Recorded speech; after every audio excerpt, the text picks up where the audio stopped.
অহংকারী দাম্ভিক লোককে পছন্দ করেন না। অহংকারী, আমাদের তো অহংকার টহংকার নাই না? আছে? অহংকার আছে? কিসের অহংকার বলেন? টাকার, আর ক্ষমতার, আর সৌন্দর্যের, আর হ্যাঁ পাওয়ার, সোশ্যাল পাওয়ার। এই যে অহংকার, অহংকারের খাঁচা থেকে মুক্ত রাখো আমাদেরকে তুমি প্রভু হয়ে, পড়েন আমিন। এটা একটা ভয়ঙ্কর খাঁচা। আচ্ছা, অহংকার করার আমাদের আছে কি বলেন তো? কিছুই না। আল্লাহ বলে ওয়া খুলিকাল ইনসানু দাঈফা, তোমাদেরকে আমি দুর্বল করে তৈরি করছি। আমরা দুর্বল, শুধু দুর্বল না, দুর্বলের ঘরের দুর্বল।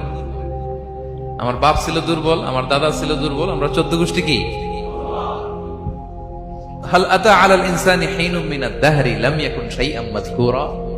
আল্লাহ বলেন একটা সময় ছিল উল্লেখ করার মতো তোমার কিছুই ছিল না।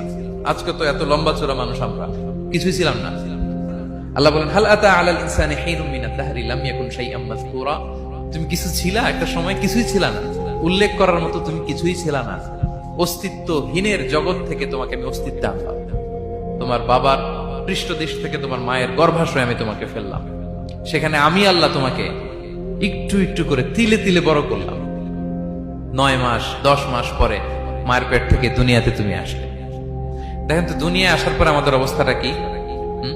কাপড় নাই, চোপড় নাই, এভাবে চলে আসছি। আসার পরে কেউ যদি মুখে খাবার তুলে দেয় তাইলে খেতে পারি, হ্যাঁ, তাও লিকুইড খাবার, এদিক দিয়ে দিলে এদিক দিয়ে পড়ে যায়, খালি মুছতে হয়। মেহমান একজন এসে আদর করে কোলে নিচে পেশাব করে দিছি ভরাইয়া, আছে না নাই? হয়েছে না, হয়েছে না? এরকম আদর করে একটা কোলে নিছেন, এখনই না ডায়াপার আসছে মিয়া। আজ থেকে 10 বছর আগে এগুলো ছিল নাকি?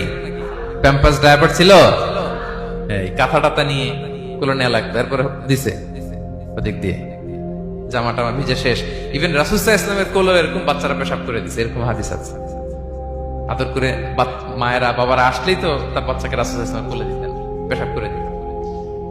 তো কার কোলে উঠছে এটাও জানি না, পেশাব করে ভরাই দিচ্ছে। পেশাব পায়খানা করে শয়লাভ। লিকুইড দিলে খেতে পারি, শক্ত কিছু খেতে পারি না। এই তো আমি, এই তো আমার ক্ষমতা। একজন যে বললেন ক্ষমতার অহংকার, এই তো ক্ষমতাটা তো এতটুকু। এরপরে যখন জোয়ান হয়েছে, এখন তো জোয়ান, এখানে একটা ভূমিকম্প হইলে কি অবস্থা হবে বলেন তো জোয়ানদের? হ্যাঁ, কাঁপতে কাঁপতে সব শেষ। একটা ভূমিকম্প, একটা তুফান হলে ওটার বিরুদ্ধে দাঁড়াতে পারি না। একটা তুফান, রাস্তায় টায়ার পাংচার হলে লাফ দিয়ে উঠি। ক্ষমতা আমার।